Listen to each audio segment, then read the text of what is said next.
And we're live. Hey everyone, welcome to Inside dotNET, where we talk about all the cool things that happen around the world of dotNET.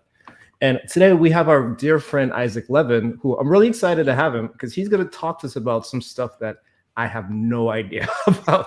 And that is like, what does it look like to run, .NET on AWS? And so I think this is going to be a really cool topic. Why don't we start off, Isaac, super quick with you just introducing yourself and letting us know a little bit about who you are and what you do. Sure. Thanks, Cecil. So, and again, I said this before. Thanks, Rodney, and Cecil for having me on. I'm a watcher of the show, so I'm definitely looking forward to having a chat. So my name is Isaac Levin. I'm a .NET developer advocate at AWS, where we are trying to make AWS more visible in the .NET ecosystem. So, showing that it's a interesting option. So I'm a Microsoft MVP in the developer technology space as well. I chair the marketing committee for the .NET Foundation. I also sponsor a meetup in Seattle called Greater Seattle .NET User Group. I just love .NET. Been a .NET developer my entire career, and I'm looking forward to talking about .NET and AWS today. So again, thanks for having me. I'm looking forward to it. Dude, you're like super busy, man. You're on the foundation. You're doing meetups. I don't know. You're like all in the weeds of it. I don't know. Sometimes I feel like I have lots of stuff going on. Some days I'm like, oh, I got nothing going on today. That's kind of cool. Those days are a bit less and less, though. Yeah, no, I get it. So let's kind of just go ahead and dive into it. So Rodney, I know you and I are like the AWS like newbies on the stream, right? Yeah. So you like your background is in mobile development. Me more of like the back end side of the world. Yep. And we both probably have a little bit more familiarity with like Azure because for most .NET developers, it's like Azure is the quote unquote default. It's the I didn't call it the default, but it's like the default, right? Like, Yep. Oh, what are you doing? You're doing .NET. We're gonna throw it on Azure and Visual Studio, and the tooling kind of like, lends you going down that path, right? Right. But the fact of the matter is like there's tons of different clouds and tons of different options, and all with like their pros and cons and tons of different services and even reasons why you might want to switch, right? Yeah. I think about past projects that I've worked on, and for folks that think about companies like bigger than like those medium-sized to larger companies, the probability is they're going to have more than one stack on them, right? It's going to be different programming languages and different databases and different tools and all these types of things. All of them are not going to be using Visual Studio. And all of them are not going to be running Microsoft stuff, right? And so I think it's just responsible of us, you know what I mean? Regardless of whatever language you use or stack you use, to kind of just explore the options and understand what everyone can do. So I generally am very excited and kind of like looking forward to like talking about AWS and learning like how can I take the things I know from like one side of the fence and like map them to the things that are on the other side of the fence. Do you think that makes sense, Rodney? Yeah. So like that's exactly it, right? So I've done Azure for years, and it's been the thing. You use all the Azure services because they're there and they're great, right? And recently, I tried to set up a tool called Fastlane, which helps you with mobile device certificates and mobile build concerns, right? And bucket way of doing things, which was different than the way I had normally done it. I'd usually created a Git repository and all of these things, and I tried to work the way I wanted it to work. I'd spent a couple of hours and it was frustrating. And then I went and tried it in AWS and it worked in like 30 minutes. And I was like, oh, this is fantastic. Maybe I should pay more attention to AWS and see what other services, because if this experience was that easy, then I'm obviously missing the boat. Yeah, I agree with you. And I think the thing with the cloud is, regardless of wherever you're coming from, like the first time you turn the thing on, it's going to be like, okay, well, what am I supposed to do now? Like, what's the next step for me to go?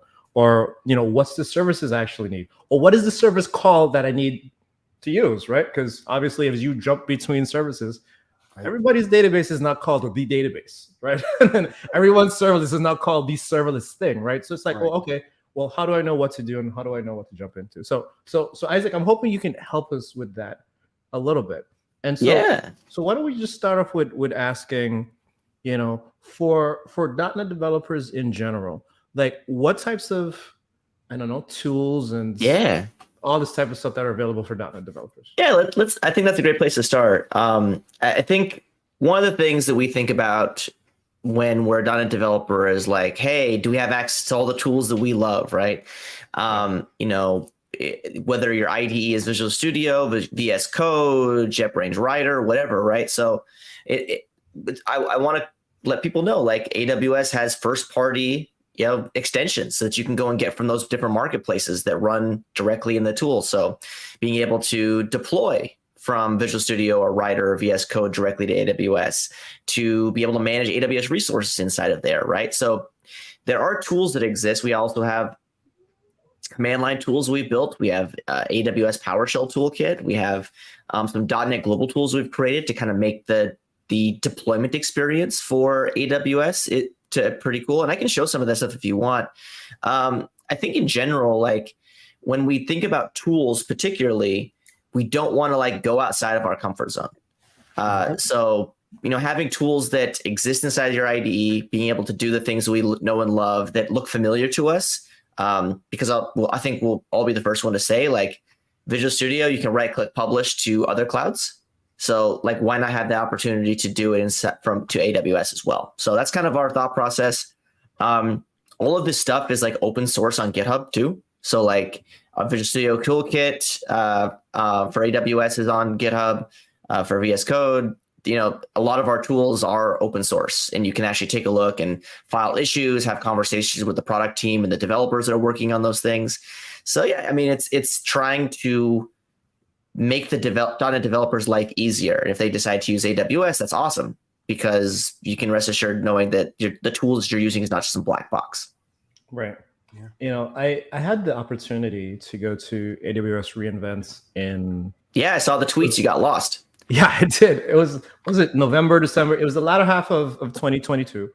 And I think out of everything else that was going on, one of the things that was very surprising to me, both on like what was happening in person and some of the, announcements that were being made, was how much AWS is actually investing in .NET. Mm-hmm. And it was funny to the point that I even saw some folks online saying, not me, I didn't say it, but I saw some folks were like, hey, it looks like AWS is investing more into .NET than Microsoft is. And I was just like, what is happening here? Like, is that a thing? Is that what's really going on?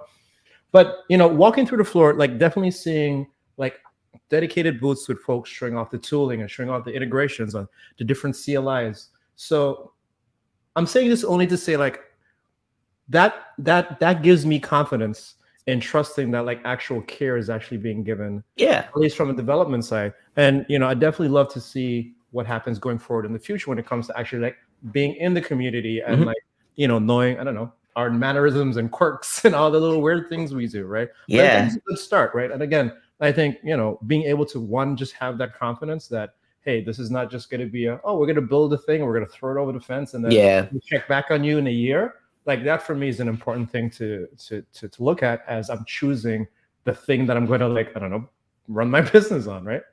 Yeah, I think, from my perspective, and I'll just be transparent and say this, right? Like, folks, .NET developers, they might not think of AWS first, right? And I think one of the ways that we can resolve that is by being a part of the community instead of being an outsider, like you said, throwing stuff into the fence. Hey, try our tool, whatever, right? Some customers don't have an opportunity to choose. Their bosses choose which cloud they're on, and that's the cloud they learn. But if you're getting started, or you're building an open source project, or you're building a startup, or you do have some influence inside your organization, you should have the opportunity to look at all the options that you have and be like, okay, which one's going to be the best for my business, right? Exactly. Like, I mean, at the end of the day, and I'll just shamelessly plug some of the stuff that we're doing to kind of be more prevalent in the .NET community.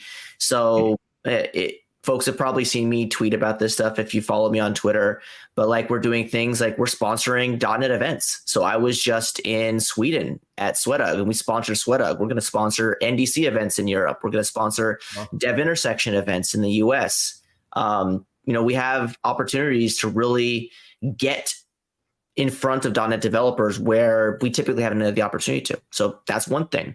Another thing that I know that Rodney has seen a few times and called it out, like sponsoring open source projects, right? Yes. So AWS is committed to sponsor 12 .NET projects in 2023, and the sponsorship is $6,000 split up over 12 months. So like we've already elected 2 of them. So in January, we elected AngleSharp. Not sure if you're familiar with it. It's a tool that allows you to manipulate the HTML DOM. So so pretty cool thing. And then the project that we sponsored in February, which I don't believe has officially been announced yet, but we initiated it yesterday, was mass transit. So if you're familiar with mass transit, so the messaging framework for .NET. Okay. So an open source messaging framework.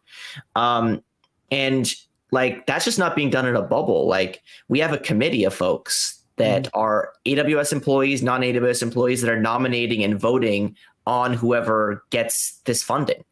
So like, it's not just Isaac picks some project that they see on NuGet. No, like, we're voting on it with, some of our friends, like Jeremy Sinclair is in that group. Norm Johansson, who is an AWS employee, is in that group. And there's some other really, really awesome folks too. Stay tuned for some more information about that. We'll be sharing that shortly. And then doing other things like sponsoring meetups in AWS offices. Like, so obviously, as you both well know, the last few years it's been really, really hard to have like in-person meetups. And a lot of these organizers have like lost their space. Whether they used to do it at a former employer and they no longer work there anymore, or the sponsor that they had for their space isn't very interested in sponsoring in-person events anymore, right? So we're piloting this program where we're sponsoring .NET meetups in AWS offices. We did it last week with the Twin Cities meetup. So, and we're looking for, if folks are interested in having their meetup sponsored at Amazon office, we'll provide food, we provide the space, security, all that stuff. Reach out to me and we'll see what we can do. So those are some of the shameless plugs that I have of like things that we're doing in the community to be more present. And that's on top of like building content and live streams and podcasts and being on awesome shows like yours. So I'll stop talking. But I think in general, like, we're trying as hard as we can to let .NET developers know that we know and care about you, and we want you to think of AWS as a steward of the .NET ecosystem, not just a participant. Yeah, and I'm really glad you said that. So first of all, like, those are 2 really amazing projects. I haven't used AngleSharp personally, but I know a lot of folks that have, and I've definitely used Mass Transit in the past, and I know those are 2 really amazing individuals and teams that put that stuff together. So yeah, definitely well deserved. Also, shameless plug, I really love to get them on the show. So if anyone that's watching has like a phone number or email or thing that I could like ping, let me know. Yeah, I mean, I just talked to Chris from Mass Transit yesterday, so I can put you 2 in touch if you want. Yeah, that'd be great, man. That'd be fantastic. Yeah. So why don't we start talking about the actual like getting started experience for .NET developers? And obviously everyone's getting started is different, right? Like, it depends on the perspective, right? The thing that I'm trying to build, I'm building like an IoT thing, medical, insurance, education, whatever the case is, web, not web, whatever. So, but I know most developers have like some very core things that are the same. Yep. I'm probably gonna want a database. Sure. More than likely. I'm gonna want some type of backend to do something that's gonna listen to like web things, maybe like a serverless thing or something of the sort.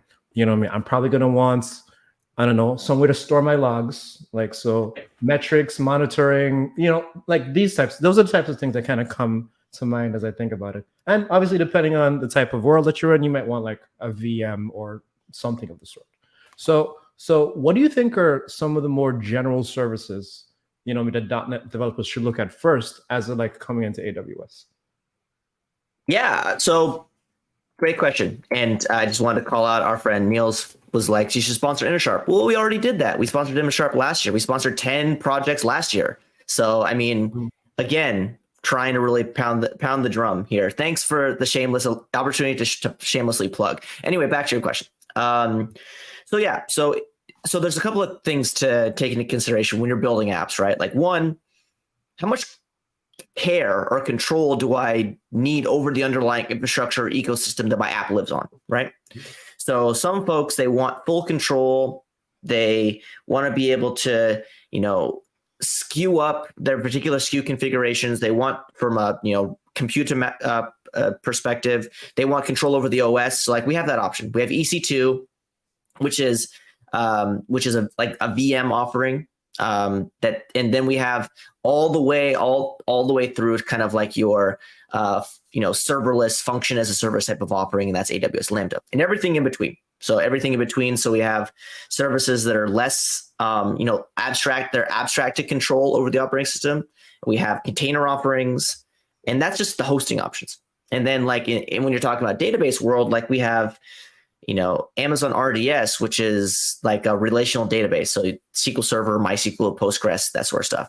We also have Aurora, which is like serverless Postgres and MySQL. We also have DynamoDB, which is more key value pair, DocumentDB. We have Redis Cache. Like we have all the offerings that you would think of like to be able to build applications, right? If you're a .NET developer, like the first thing you think of is like, oh, give me SQL Server and give me some hosting option, right? So Amazon RDS is a great option for hosting SQL Server. You can also host SQL Server in EC2 virtual machines if that's your flavor too. And then as it pertains like hosting apps, like if you want to host it in VM, you can. There's obviously very, very good reasons for wanting to do that. But if you care less and less and less about, what version of Windows you have and what patches you have and what version of Linux you have or what have you, you can go down this path of kind of more and more abstraction from that. And the best thing is that depending on what kind of app you build, you can seamlessly deploy directly from Visual Studio, directly from the command line to those sort of tools. So there's some awesome stuff going on. Okay. So here's the thing, like every time I go into a cloud place, any cloud provider, whatever the case. Yeah, sure. Yeah. Again, like we hit the button, right? That says product, services, whatever it is, offerings. And then like now my browser is full of like stuff. Yeah. Like it's like lists of stuff. Maybe there's like a little search bar that I could search, but as I filter, I see even more stuff, right? Yep. And so kind of like you were just talking about a little while ago, depending on the amount of control that people want, I could say, hey, I want this type of database and that type of database and this and this and this. And there's probably like 4 or 5 different options for databases in any given cloud provider, right? I'm sure Amazon has also like there's caching services and like all these additional things that people are jumping into. Are there any particular services that you see .NET developers, and let's stay with like the general ones. So we talked about databases and VMs and stuff like that. Are there any particular types of services that you see .NET developers gravitating towards? Yeah, I think so. I had a feeling you were going to ask a question similar to this, so I already threw it in chat. But if you want to share my screen really quick, I can show you kind of our. So we have an AWS like landing page, like our .NET AWS landing page. So there's overview and getting started. If this is too small, somebody in chat let me know and I can zoom in. But there's an area where you can go into the services right here, and it'll show you like key services that you might be interested in if you're a .NET developer. So if you're looking for like raw compute, we've already talked about EC2, Lightsail, which is like a virtual private server VPS. That's kind of very, very lightweight virtual machine offerings, and then Elastic Beanstalk, which is like a platform as a service sort of offering. So that's at the compute layer, and then we have all these container services. We have services for like more serverless things. And then back like to your point about, databases and analytics, we have database options, analytic options, management and governance. If you care about things like being able to effectively manage your infrastructure, being able to monitor and get really, really rich telemetry on your applications. And then we have just security things. So managing secrets, managing certs, managing threat protection. And then all the way down, this is like a one-stop landing page for like, hey, what are some services that if I'm a .NET developer, I should be aware of? Like there's 200 some odd services in AWS, right? Yeah. No one knows all those services. I mean, probably someone does, but that person is way smarter than me, and I'll probably never have an opportunity to talk to them. Sure. But if you're a .NET developer, these are some of the services that we've identified as services that you should be interested in. Like for instance, Amazon Recognition, which I've started playing around with a lot. It's AI, sort of artificial intelligence that allows you to, get really rich insights from media, videos, images, things like that. and again, like I can go through all these services and kind of tell you why they're interesting for .NET developers if you'd like. But I definitely recommend folks to go to this page. I put a link to it in the chat. Maybe you can go into the show notes as well. But this is kind of when I show folks like what some of the things you can build on AWS. I start talking about, oh, do you care about containers? Yes or no? Well, if you care about containers, what flavor of containers do you care about? Do you like Kubernetes style containers? Do you need just maybe particular, just similar container orchestration? Or where are you hosting your container images? And so on and so forth, right? So I'm going to pause for a second and see if you have any questions. But in general, like this is our catered list of services that you should definitely be taking a look at. So I'm going to point out that I like the way that this is laid out. Sure. Like again, I'm a simple mobile developer. I don't know Cecil had to teach me containers a couple of months ago, right? Like I don't know these things, right? So I get into Azure and I see this wall of stuff and my brain shuts down, right? But this shows me, hey, you probably need compute. You probably need a database. Here are your options. Yep. And it's funny because it seems like this is almost set up. And this is like I'm going to give this back to you. If you could give me a wizard, right? Hey, you're a mobile developer. These are services that mobile developers use, right? And like, hey, just let me click. Oh, I need this and I need that. And let me build my package from a wizard type. This is way closer than anything I've seen in Azure, because this is just simple. I look at it and it says compute, right? Like I know that what that means. I don't have to reason about, is that really serverless? Like what is really because like the hardest part about that wall of information when you log into a cloud portal is knowing the right thing, and the nuanced word in Azure, and then you choose the wrong service and then you got to go and delete it and start it back up again. And it's just a nightmare some days. Yeah, I think the biggest thing to your point about like give me a wizard, right? Like some services, just to take a step and talk about like mobile apps, right? Like if you're a mobile app developer, right, you might not care about anything other than an endpoint, right? Like, oh, just give me some URL that I need to hit to interact with some API that maybe writes to a database or calls another API or some other things, right? Right. So like in that world where you're just consuming an API, like it's folks like Cecil, it's other folks that are kind of the back end side to care about all this underlying infrastructure. But as a mobile developer, you still need to be aware of what's going under the hood. So like, oh, why is this API slow? Oh, because it's hitting a database and then it's putting that stuff into cache and then it's doing a bunch of other things. It's wrapping that into some sort of object that I can consume in my mobile app. Right. So to your point about like wizards, we do have some interesting services that allow you to do things like building apps like inside of the AWS console, like mobile apps. We have a service called AWS Amplify, which is, I guess, akin to like a Jamstack sort of app where, it's just give me a UI and a backend service that does some things, and you can program that all in the AWS console.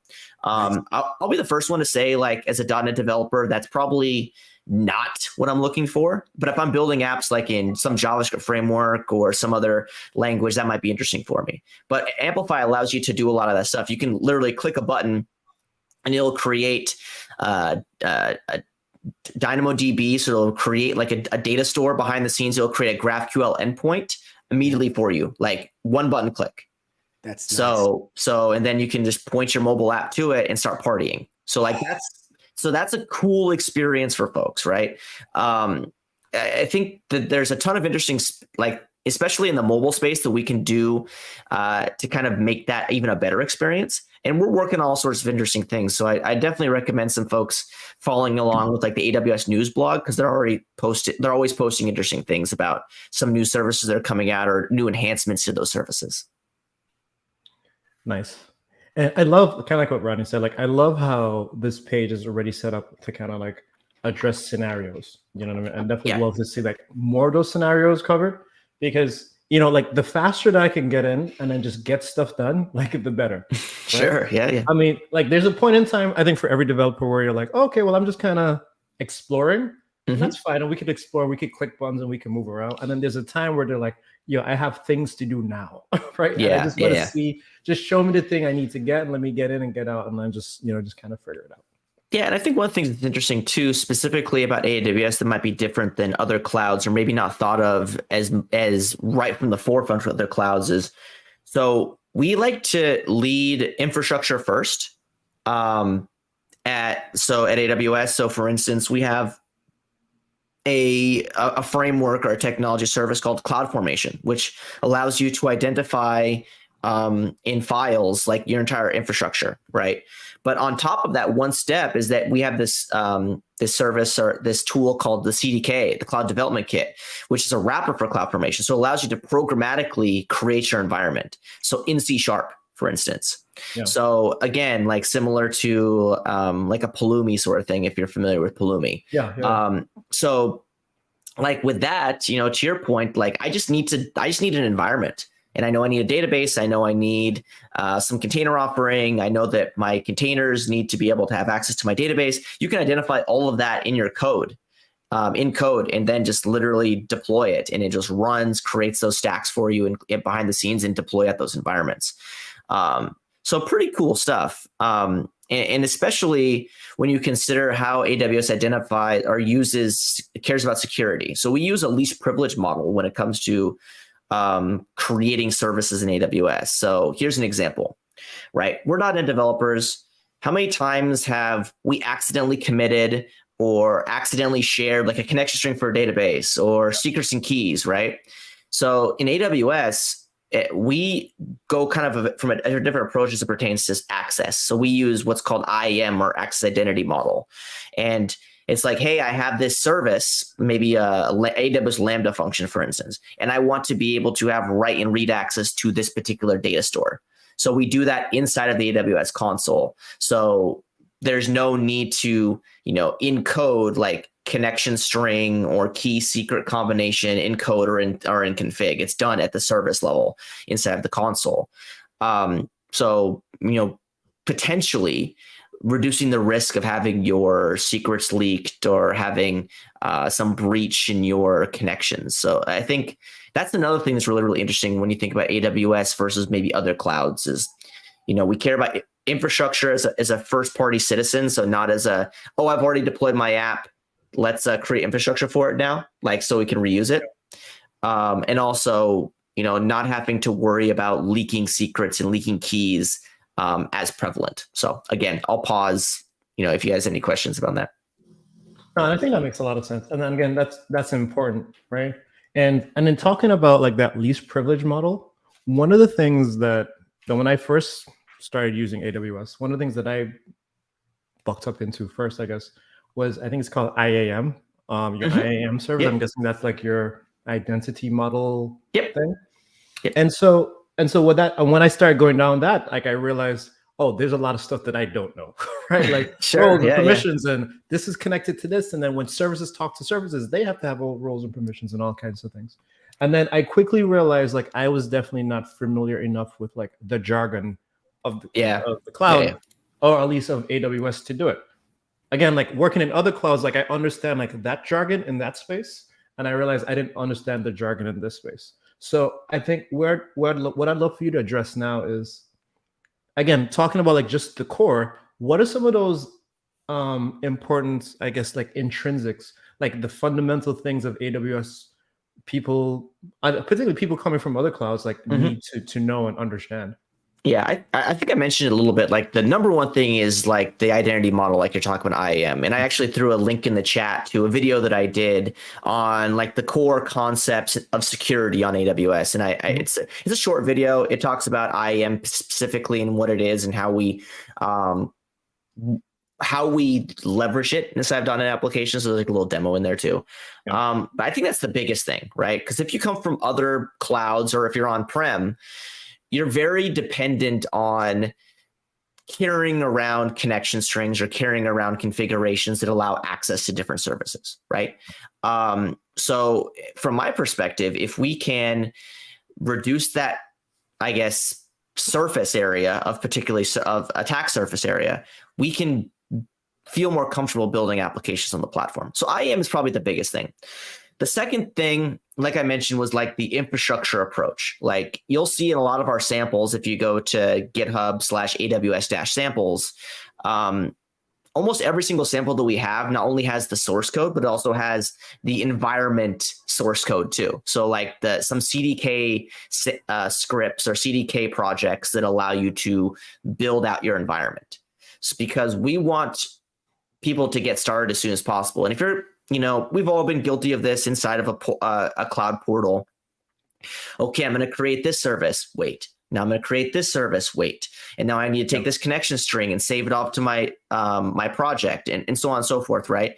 Being able to literally just run a deployment and come back in a few minutes and you have all the services that are connected up and running.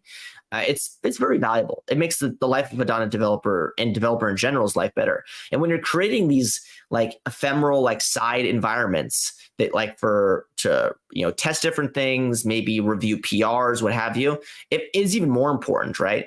Because in the past I've been like, oh, I need to have somebody have access to test a PR, so I have to create a new environment, make sure that I have a copy of that database, all that sort of nonsense, right? So having all that stuff documented and scripted out for me is really, really valuable. So those are like the two big things, the infrastructure and the security piece. But I mean, I'll be honest, like if you come from other clouds or if you come from on-prem, like AWS is going to be somewhat foreign to you. And I think one of the things that we're trying to do is demystify AWS, because AWS, good, bad, or indifferent, has a lot of people have a lot of opinions. And for me personally, as somebody who didn't have a ton of AWS experience before I joined, I've realized that there are things that are just substantially easier. Like Rodney called out earlier, like it took very short amount of time to do this particular thing. And that's what I really appreciate, because as a developer, like I want to bring value as soon as possible, because if I'm bringing value, it means I'm building interesting things and I'm getting potentially rewarded for it. Right. So that's the biggest thing. Yeah, that makes a lot of sense. I think one other thing that I particularly noticed as I was messing around inside of AWS is how important tags are. Yeah. Again, in other clouds, tags aren't as important, but like the tagging system, being able to like label things. I see Rodney with like this side. Yeah, like what's tags? So tag talking about like key value pairs, like just being able to say, okay, I'm adding metadata to a particular resource and being able to filter them out. Oh, so let me make sure I'm getting this right. You're telling me that I can add metadata to a resource. So like let's call it like an Azure function or an AWS Lambda. I can add metadata to that. Right. And so now let's say you had something called, I don't know, Rodney's pet project, right? Yeah. And then but that pet project had multiple services, but all those services have that same label, right? And maybe there's like Rodney's pet project and the environment is staging or the environment is whatever. You see what I'm saying? So now you could write a search, right? And now it'll filter out and it'll show you just that, right? Yeah. Now, me coming from another place, I'm just used to having like, I don't know, like a folder or a workspace or like, I don't know, like a resource group or whatever the case is. And I just go in the resource group and then everything's in the resource group, right? Yep. So for me, I realized how important tags were to be able to like filter out and just be able to get visibility in, okay, these things belong together, right? But again, that's just me. I don't know if there's like other things that make it easier for people to organize and like group their projects, you know what I mean? So for me, that would be like the next thing, again, on that core level that I'd want to do, like, how can I group my resources together? Yeah, I think the biggest thing, as I'm trying frantically to authenticate into my AWS console right now so I can show you this. So like we have resource groups in AWS as well. Oh, okay. Give me 1 second because I lost my security. I logged in earlier today, but it didn't work. So give me Sure, go ahead and go for it. And then while you're doing that, like for folks that are watching, if there's any questions y'all want to go ahead and ask Isaac, feel free to go ahead and drop them in the chat. Yeah, so right now you can still see my screen, right? So I'm in the AWS console, and you can find and group your AWS resources by using queries, right? So like, for instance, I can create a resource group and it could be tag-based or CloudFormation stack-based. So when we're talking about CloudFormation stack-based, it's like when, CloudFormation, again, is like that infrastructure management service, right? So you can specify like, okay, like all of the resources that are in this particular CloudFormation stacks, the thing is called stack, the grouping mechanism. You can do that, or you can do tag-based. So like you can specify like all these different AWS services that exist and then specify the tags for them. And then when you go to the bottom and you create them, you can then search on that particular resource group, right? So there are resource groups in AWS. They're just not, I guess if you want to compare them to other clouds, they're not like a folder, right? It's definitely an organizational mechanism. But I think to your point, like the biggest thing to call out is like tagging is very important, because tagging allows you to effectively organize in really, I guess you could say, complex, if needed, ways, right? And not to disparage any other cloud providers that use tags, like usually when in my past experiences when I've created others, created services and other, I just skip the tags part because I'm either building a demo or it's like it's okay. I can just if everything's in the folder, why do I need additional tags? Yeah. But tags become important when you start to think about like standards for different mechanisms for like configurations of services. Like, maybe you want to know at a high level, okay, this is a high production resource, instead of having to drill into the service and go into the configuration settings of that particular service and looking at what the actual compute size is, right? So being able to put that stuff at the tag level so you can see it right there at the top level overview of a service is really valuable. There's a ton too. Like, I mean, I can throw a link in the chat to like some of the best practices that we have for tagging, which I think is really, really valuable. Sure. So I'll do that. I think the biggest thing that, from my perspective, is it's about adding experiences that make folks' lives easier. Because again, there's 200 plus services in AWS. There's all these different concepts that we need to be aware of and navigate. And at the end of the day, if we're able to successfully, get to our stuff as quick as possible, we could potentially solve problems that might arise faster too, right? So like that's my 2 cents on it. I think at the end of the day, especially creating resource groups is very, very interesting. And if folks weren't aware, now right? You can create resource groups as well in AWS.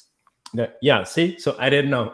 I was just going through and searching for tags, but I love seeing this part of it, because kind of like what you were saying in a nicer way.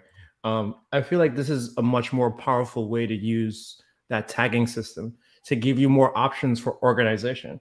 Because I think it's one thing to just have a folder, but then now when I can search via like the resource type or like the resource type for like a particular application, like I have more flexibility in those groupings. And so now I can be more specific with like, the way that things go and understanding how that is. It even sounds like I can search across a folder structure for a given set of tags, which in my opinion is the real value, because that's the hardest thing is, okay, I've got this bucket, this resource group, but like I said, maybe I want to see all of the applications that I have that use document databases. Maybe that's a thing that I care about because that's my job, right? Like, so it seems like this entire concept is really kind of more user focused in that, hey, here's a system, it works, but here's an additional, set of tools to make your life easier based upon whatever you want. It's just Here's a good example, right? So let's say, for instance, you have like a fleet of virtual machines that you need to manage, right? Like you can put all those virtual machines into a resource group and then use bulk actions against those groups. So like, maybe I need to open a port on all of these different VMs. So you can do that inside of the AWS console if they're all in the same resource group. So like, upgrading applications, like deploying to multiple applications at the same time, doing security fixes or updates, like it allows you to do bulk actions against like a set fixed number of resource groups or AWS services. So again, like back to that, if I'm like an ops person, and maybe not as important if you're like a developer, but if I'm an ops person, and then all of a sudden like, we need to upgrade to the newest version of Windows. So instead of going into each thing and clicking individually, you can say, hey, here's my resource group. I want to run this bulk action on there and I want to upgrade Windows, right? So, I mean, maybe not as exciting for us developers, but again, like it brings experiences that make folks' lives better. That's important. That's a really important thing. Yeah. So kind of staying on the line of like just managing resources. Yep. Another thing that I ran into as I was like navigating through AWS was like this CloudFormation thing, which again, like from my understanding is just, I'm guessing it's like an infrastructure as code or infrastructure as markup type situation. That's the perfect way to describe it. And I also realized like I know nothing about CloudFormation, like as I was going through the things. So Sure. So again, staying on that core aspect of like AWS, how much CloudFormation do you actually need to know to just get up and running with things? Because I feel like as I went through different menus, like it's literally like in every menu option.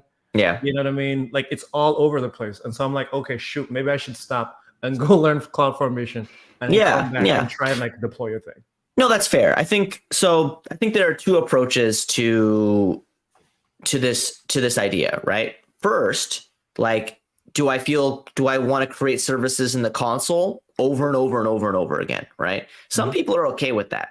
Like me personally, if I need to stand up a new environment, having to do like the same 15 repetitive tasks is not interesting. So what CloudFormation does, again, infrastructure as code, IAC sort of concept that allows you to document or define what you want your infrastructure to look like. It's not a requirement, but I think what will happen if you go down the path of just doing things continuously over and over again in the AWS console is that you'll probably do something wrong, right? So I think the what's interesting to me about IAC in general is it allows you to define an environment once and then deploy it over and over and over again. And CloudFormation is interesting. Me personally, I don't do a lot of stuff in CloudFormation because I use the CDK, because I would much rather write code to define my environments, right? So think of it as like at the top level, you have like the AWS APIs that are for creating resources, and then underneath that, or I guess above that, you have CloudFormation, which is again like file-based configuration of your environments. But again, like that's using particular file formats that not a lot of people are super excited about. And then there's this level of abstraction on top of that, which is being able to programmatically write code to do it. So like easily say, okay, I want AWS Lambda service. I want a DynamoDB service. I want them to be connected. Here's the IAM policy. These are the rules for that particular IAM policy. These are the functions that I have in my thing. And you can actually like include it in code. Or like, for instance, an example that I like to show sometimes in demos is, I have maybe a Docker image somewhere, and I can say, okay, my particular AWS Lambda, it uses this Docker image. So when you deploy a new version of this environment, get this Docker image, pull it down, and build out my AWS Lambda as well. So like, I don't even have to do that deploy step for my code. It's all done for me. So creating the environment and deploying the code is in one step. So that's really important and really interesting because it allows me, again, to not have to do multiple things over and over and over again. So I think, the biggest thing that I like to see that's interesting when you talk about IAC, especially CloudFormation and CDK, is it just saves yourself in the future. Like the last thing that I want to do is create an environment and then realize like, oh, I missed a step and then I don't know what that step is. And then I have to tear it down and start completely over again. Right. Yeah. So it's about reusability. That's the biggest thing. So I guess the short answer to your comment is you don't need to use CloudFormation and CDK. You don't have to. You can do everything inside the AWS console. You can use the AWS CLI if you want. But I think over the course of time, you're going to yearn deep down in your heart for some ability to maintain and manage these different environment configurations. And that's when CDK CloudFormation comes into play. Would you say that outside of personal preference, is there like any pros and cons to using either approach being either the CDK or those CloudFormation markup things? Yeah, I mean, so between using and I'll be the first one to say that I try to stay in CDK as much as possible because I can write in C#. So I'm not as well versed in CloudFormation, but I see a lot of value in CloudFormation, particularly if you have because we support a bunch of different programming languages. So you can write it in, I think you can write it in Python. I think you can write it in C#, Java, whatever. And there's probably some other languages that I forgot. But what if you are working with somebody who's not a developer, right? Yeah. So like you're working with a systems administrator or an ops engineer or somebody like that who is really, really good at scripting, but they can't read C#, right? Like using the CDK is problematic for a lot of reasons in that particular regard, because like, oh, here's my CDK project if you have any questions. And they're like, I don't know what any of this stuff is. Like, I don't know how to run this. Like, I don't know what for each means. Like, and so the CDK uses a lot of like Fluent style extensions. So like it's like dot stuff, right? And that if you're not used to it, it can get really confusing really quickly. So going down the CloudFormation approach, it's well defined if you understand the schema of the file. So it's kind of like a bridging of developers can read it, ops folks can read it. So that's one of the benefits, right? The CDK, I like it because I can write code to define my infrastructure. Knowing that not everybody likes to do that, but you do have that option. So I don't know if they answered your question or not, but that's kind of like the pros and cons to me of using CloudFormation versus CDK. And there's probably some other ones as well that are some folks that are more well-versed in this space can probably call out as well. But I think the biggest thing is like usability across different job descriptions or job roles. Yeah. Okay. And that's good. Yeah. I mean, I also prefer to write code than to look at tons of markup. Again, it's just a more comfortable space for me, right? And so, I've used tools like Pulumi, like you mentioned, and like, other SDKs and stuff like that to like generate environments. So then I could just like .NET run the thing and walk away, and I'll come back in like 5 minutes or so and see if it's done yet, kind of thing. So that makes sense. I think another part of that question for me was when we're talking about working in the actual AWS console, what I mean? Again, like as you're like, if you're a person that likes to click buttons, right? Yep. Like as you're clicking around, like, again, I do see CloudFormation a lot. And so I was just wondering, because I saw it so much, I didn't know if that meant like there are certain services that rely on you using CloudFormation, or maybe it doesn't matter at all. Because I guess if you're doing the CDK stuff, you're probably running it from a command line or some process or something like that. So then the stuff in the console probably doesn't matter then. Yeah, I think at the end of the day, like, so CloudFormation, it's just a level of abstraction on top of the underlying primitives that build the services, right? So at some point in time, some really brilliant folks at AWS were like, oh, we probably should have some sort of file management around definition of infrastructure. Okay, cool. And then maybe some amount of time later, I don't know the timing of all these things, so I apologize. Another brilliant person was like, oh, we probably should also have some code-based abstraction on top of that.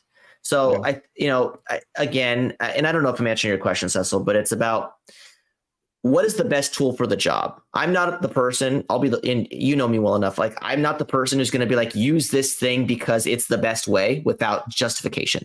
Yeah. I very much like, here are all the options. And I can give you my personal insight or opinions, but I'm not going to tell you to use a particular thing. One, because I don't know what your use case is or what your comfort level is. So, but I will say one thing.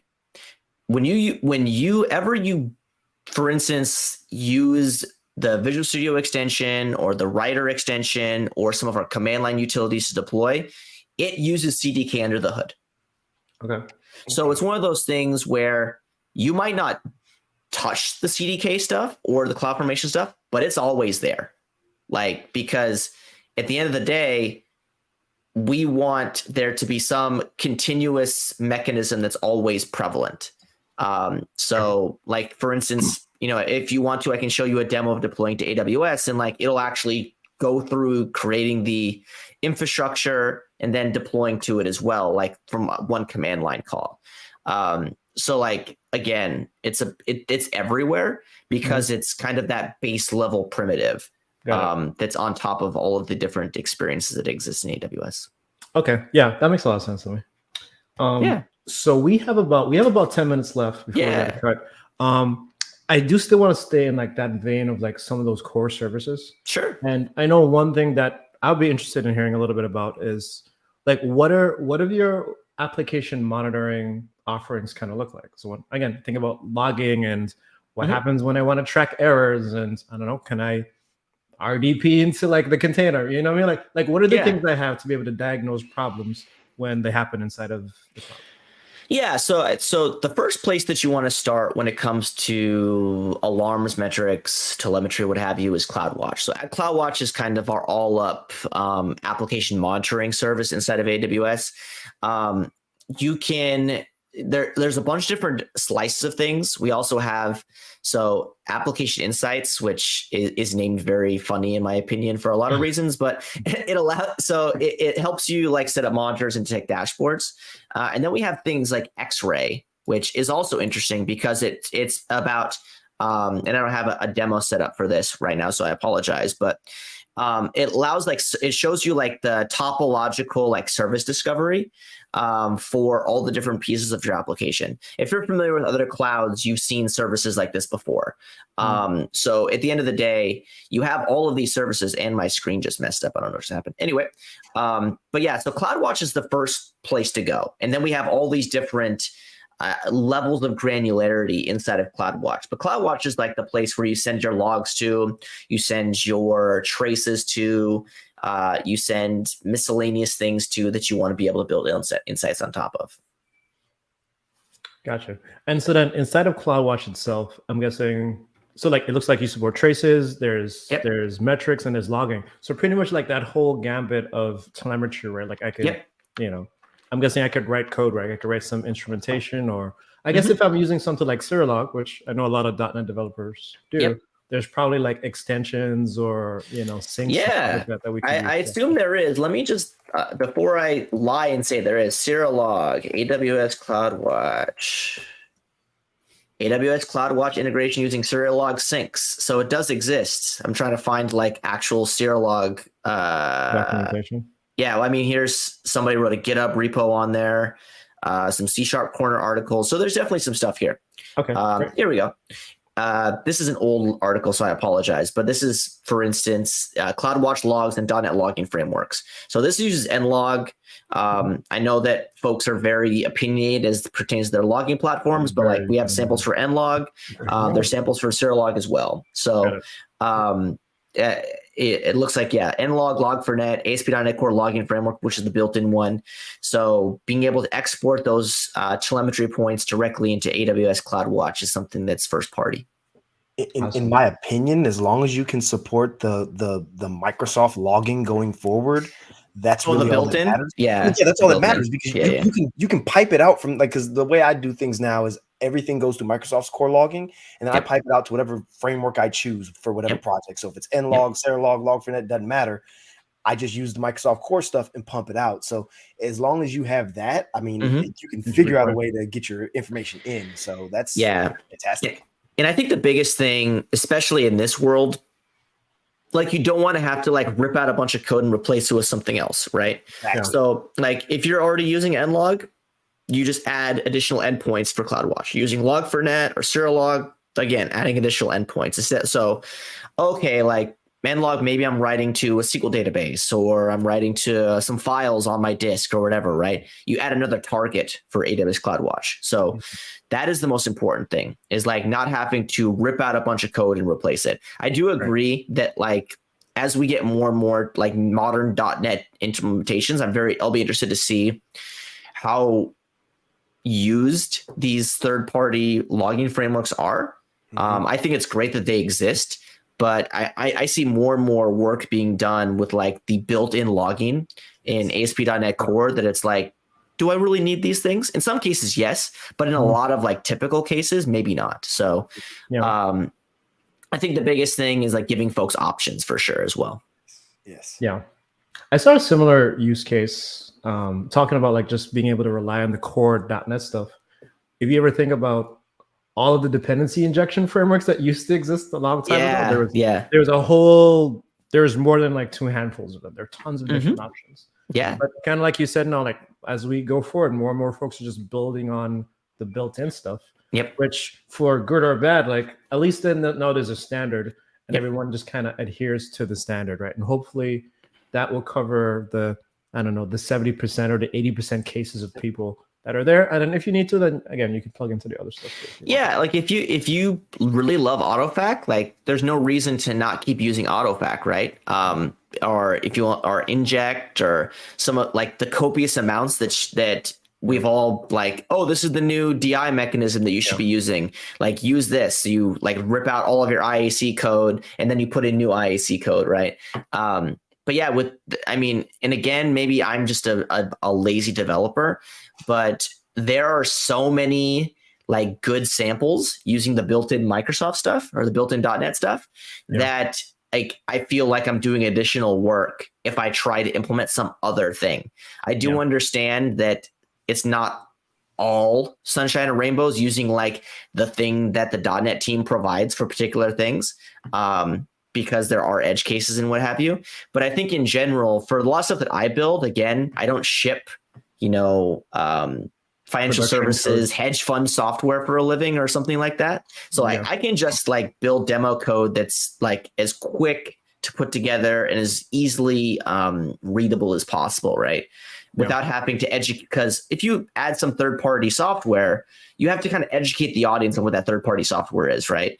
And if I'm speaking in front of folks at a conference or on a show like you guys's, I don't want to have to waste time defining like, okay, well, what AutoFac is it's this and this and this and this and this. Yeah. I can just say, okay, the built-in ASP.NET Core DI framework, and just keep partying like that. Yeah, I think that makes a lot of sense. Okay, so we got a couple minutes left.